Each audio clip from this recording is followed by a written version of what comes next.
Hey everyone, thank you so much for joining in guys. Google ads playlist के इस video में हम लोग बात करेंगे एड रोटेशन सेटिंग के बारे में। जब भी आप कैंपेन बनाते हैं, सर्च कैंपेन बनाते हैं, तो आपको एड रोटेशन की एक सेटिंग मिलती है अपने कैंपेन लेवल पे, जो कि आपको कुछ इस तरह से दिखती है जैसे कि आप मेरी स्क्रीन पर देख पा रहे हैं।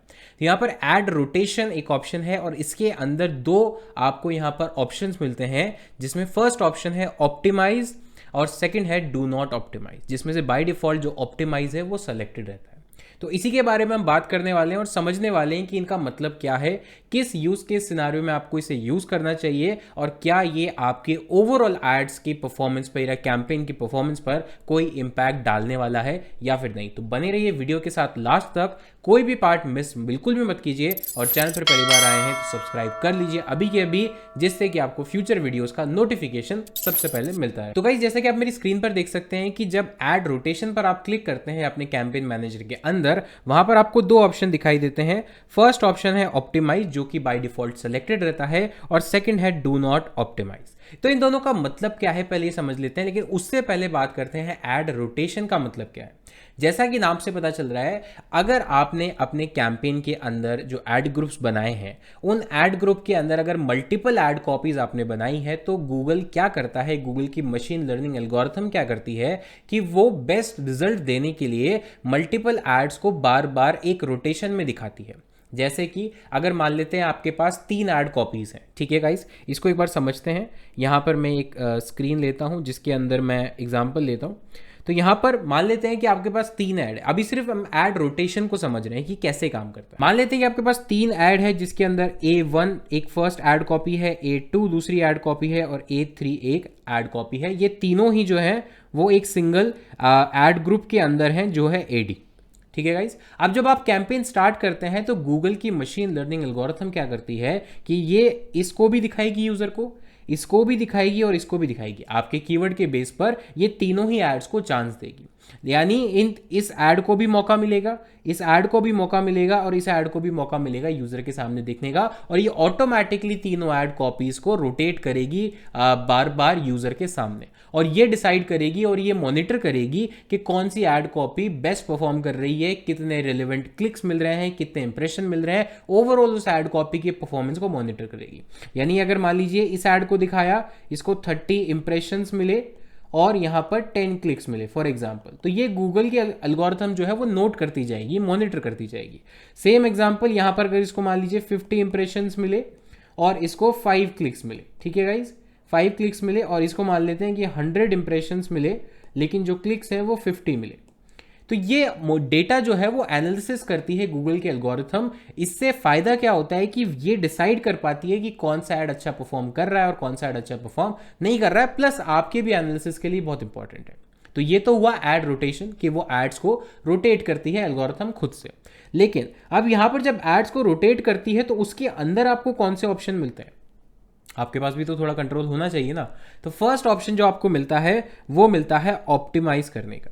ऑप्टिमाइज में क्या होता है, ये बाय डिफॉल्ट सेलेक्ट होता है। इसमें लिखा हुआ है प्रेफर बेस्ट परफॉर्मिंग एड्स, जो मैंने अभी आपको एग्जांपल दिखाया कि इसमें होता क्या है कि ये जब एड्स को रोटेट करती है, मान लेते हैं कि आपके पास 3 एड्स हैं, तो अगर तीनों को रोटेट कर रही है, और जो एग्जांपल मैंने अभी जस्ट डिस्कस किया कि मान लेते हैं कि फर्स्ट वाले को मैं यहाँ पर वापस दिखाता हूँ, एड 1 को 50 इंप्रेशंस मिले, ठीक है, और 10 क्लिक मिले। मैं थोड़ा एग्जाम्पल के डेटा में चेंज कर सकता हूँ। जो A2 है, एड 2 है, उसको लेट्स सपोज 100 इंप्रेशंस मिले और यहाँ पर 50 क्लिक्स मिले, ठीक है। एंड एड 3 जो है उसको सिर्फ 10 इंप्रेशंस मिले और कोई भी क्लिक नहीं मिला, 0 क्लिक मिले यहाँ पर।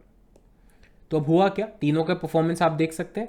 तो जब परफॉर्मेंस निकल के आती है, थोड़ा डेटा निकल के आता है एल्गोरिथम के पास, और अगर आपने ये ऑप्टिमाइज वाले ऑप्शन को टेक मार्क कर रखा है, जो बाय डिफॉल्ट चेक भी होता है, तो गूगल क्या करेगा कि अगली बार से, एक बार ही थोड़ा डेटा आ गया तो उसको पता चल गया कि लेट्स सपोज जो कैंपेन एड ग्रुप बी है, ये वाला जो है, ये एक अच्छा परफॉर्म कर रहा है, ये क्या कर रहा है, ये अच्छा परफॉर्म कर रहा है, सबसे बेस्ट परफॉर्म कर रहा है। तो अब नेक्स्ट बार जब गूगल पर आपके कीवर्ड्स से रिलेटेड कुछ सर्च किया जाएगा, आपके टारगेट कीवर्ड से रिलेटेड, तो गूगल की मशीन लर्निंग एल्गोरिथम जो है वो इस ऐड को क्या देगी, इस ऐड को प्रायोरिटी देगी, इस ऐड को क्या देगी, इस ऐड को प्रायोरिटी देगी, यानी इसको सबसे पहले दिखाएगी।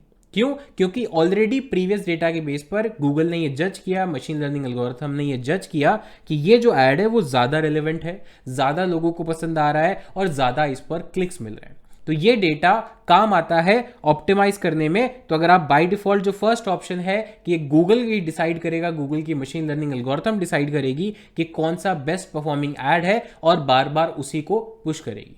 इसका एग्जाम्पल एक छोटा सा आप ये भी ले सकते हैं कि क्लास में मान लेते हैं कि 10 बच्चे हैं, ठीक है। अब उसमें से होता है क्या है कि कई बार आप देखते हैं कि कुछ बच्चे बहुत एक्टिव पार्टिसिपेंट्स होते हैं और कुछ बच्चे थोड़े कम एक्टिव होते हैं क्लास के अंदर।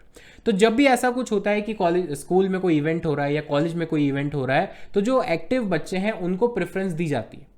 पूछा सबसे जाता है, लेकिन एक्टिव जो बच्चे हैं वो खुद से आगे से पार्टिसिपेट करते हैं तो उनको प्रेफरेंस दी जाती है। तो अब जब बार बार वो पार्टिसिपेट करते हैं और अपनी एक्टिवनेस दिखाते हैं, तो जो मैनेजमेंट है या जो टीचर है वो भी उन्हीं बच्चों को ज़्यादा प्रमोट करता है नेक्स्ट टाइम, राइट? क्यों? क्योंकि उसे वो पता है कि ये लोग इस पर्टिकुलर काम के लिए अच्छे हैं या एक्टिव हैं। इसी तरह से गूगल एड्स के एल्गोरिथम भी जो अच्छा एड परफॉर्म करेगा उसी को बार बार पुश करेगी, सो दैट आपको एज ए एडवर्टाइजर ज़्यादा रिजल्ट मिल पाए।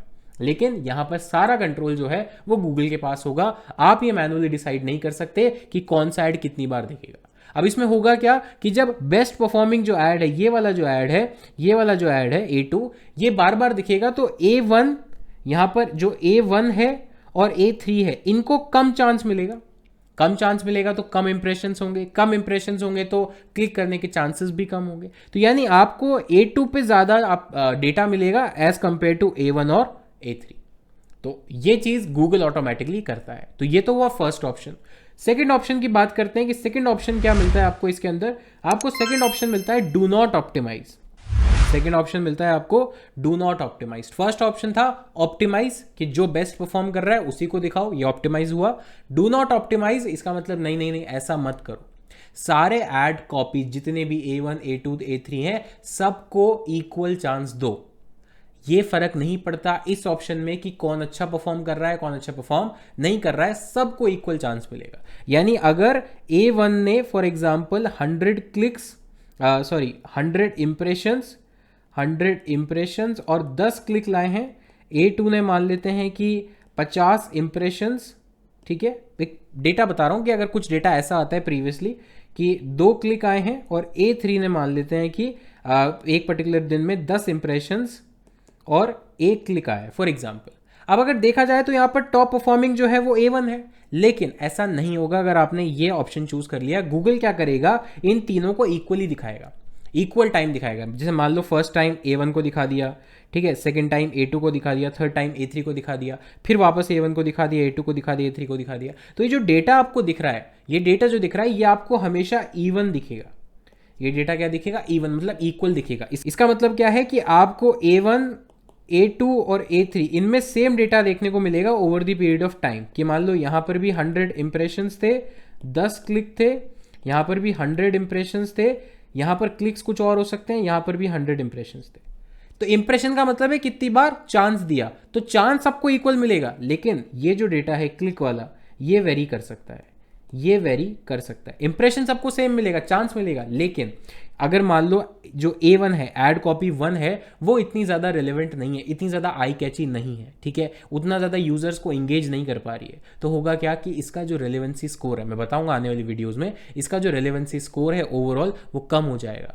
तो यहाँ पर टॉप ऑफ द पेज दिखाने की जगह गूगल उसको सेकंड पेज पे, थर्ड पेज पे दिखाएगा, जहाँ पर कोई भी उसको क्लिक करने वाला नहीं है या बहुत कम चांस है। तो ऐसे में उसको इंप्रेशन तो वही मिल रहे हैं जो बाकी को मिल रहे हैं, लेकिन क्लिक्स जो है वो कम होते जा रहे हैं, डिक्रीज होते जा रहे हैं। अगर A2 की बात करें तो मान लो A2 को भी 100 इंप्रेशन मिले, लेकिन इसको 20 क्लिक मिले, तो इसका परफॉर्मेंस A1 से ज़्यादा है, तो चांस भी उसको A1 के बराबर ही मिलेगा। लेकिन क्योंकि इसका जो ओवरऑल परफॉर्मेंस है वो अच्छा है A1 के कंपैरिजन में, तो इसकी जो रैंक होगी वो अच्छी होगी, तो इसको क्लिक ज़्यादा मिलेंगे। और मान लो A3 सबसे अच्छा परफॉर्म कर रहा है, तो A3 के क्लिक ज़्यादा होंगे, इंप्रेशन सेम होंगे, राइट। तो गूगल क्या करेगा कि गूगल सबको इक्वली चांस देगा, तो आपको इंप्रेशन जो है वो सब में सेम दिखाई देंगे। क्लिक्स डिपेंड करेगा कि वो कहां पर जो आपका ऐड है वो दिखाई दे रहा है यूजर को, उस पर डिपेंड करेगा क्लिक। लेकिन अब इसका डिसएडवांटेज क्या है, इस मेथड का डू नॉट ऑप्टिमाइज का डिसएडवांटेज क्या है? डिसएडवांटेज क्या है? सेकंड, ये क्या करेगा, ये आपके ओवरऑल कैंपेन का जो ROI है, रिटर्न ऑन इन्वेस्टमेंट है, उसको इंपैक्ट करेगा नेगेटिवली। निगेटिवली कैसे करेगा कि आपने ये डिसाइड कर दिया कि तीनों को सेम इंप्रेशन मिलेगा। अब सेम इंप्रेशन मिलेगा, लेकिन अगर दो ऐड ऐसे हैं जो बहुत कम परफॉर्म कर रहे हैं या उतना ज़्यादा रिलेवेंसी उनकी नहीं है, उतने ज़्यादा आई कैची नहीं है, तो वो कम क्लिक्स ला रहे हैं, लेकिन पैसा इंप्रेशन का तो उतना ही लग रहा है, दिखाने का तो मौका उतना ही मिल रहा है, तो आप लूज कर रहे हैं कस्टमर्स। क्योंकि अगर वो मान लीजिए एड ऊपर नहीं दिखा रहा और सेकंड पेज पे दिखा रहा, तो सेकंड पेज पे कोई क्लिक नहीं करेगा। तो आपकी जो CTR है, आपकी जो CTR है वो कम हो जाएगी, आपकी जो CTR है वो गिर जाएगी। और जैसे ही CTR click through rate, click through ratio ये कम हुआ, वैसे ही आपका जो ओवरऑल रेलेवेंसी है, एड परफॉर्मेंस है, वो गिर जाएगा। तो ऐसे केस में हर पर्टिकुलर ऐड के लिए आपकी CTR जो है वो गिर सकती है। तो सिर्फ इससे होगा क्या कि इंडिविजुअल की तो CTR गिर ही रही है, लेकिन ओवरऑल की भी CTR गिर रही है। ये उसी तरह से है कुछ दोस्तों कि क्लास में मैंने जैसा एग्जांपल लिया कि एक्टिव स्टूडेंट्स को अगर आप पुश करेंगे तो ओवरऑल क्लास का नाम अच्छा हाईलाइट होगा, लेकिन अगर आपने सबको इक्वल चांस दिया, चाहे वो अच्छा है स्पोर्ट्स में या नहीं है, तो होगा क्या, जो स्पोर्ट्स में अच्छा नहीं होगा उसको चांस तो मिल रहा है लेकिन वो परफॉर्म नहीं कर पा रहा है। तो इससे ओवरऑल क्लास की जो परफॉर्मेंस है वो इंपैक्ट होगी कि अगर 10 स्टूडेंट्स हैं, 10 में से 2 अच्छे हैं, 8 नहीं है, लेकिन 8 को भी चांस मिल रहा है, तो 8 अगर फेल हो रहे हैं या मतलब उतना अच्छा परफॉर्म नहीं कर पा रहे हैं, तो ओवरऑल जो रेशियो है क्लास का परफॉर्मेंस का वो गिर जाएगा। तो ये सबसे बड़ा डिसएडवांटेज है इस पर्टिकुलर ऑप्शन का। तो अब बात करते हैं कि दोनों में से आपको रखना क्या है। यहां पर जब आप देखेंगे तो आपको दोनों में से रखना क्या है। देखिए बाय डिफॉल्ट ऑप्टिमाइज सेलेक्ट है, जैसे ही मैं डू नॉट ऑप्टिमाइज पे क्लिक करूंगा तो यहां पर देखिए गूगल भी एक वार्निंग देता है। गूगल वार्निंग क्या देता है, lower performing ads will run about as often as high performing ads for an infinite period of time. This option is not recommended for most advertiser. Why? Because इसमें आपकी CTR घट जाएगी, campaign के results नहीं आ पाएंगे, और इसमें Google की मशीन लर्निंग एल्गोरिथम कुछ नहीं कर सकती, क्योंकि आप ही ने उसको इंस्ट्रक्ट किया है कि मुझे तो सबको इक्वल चांस देना है। लेकिन इसका कुछ एडवांटेज भी होना चाहिए या होगा।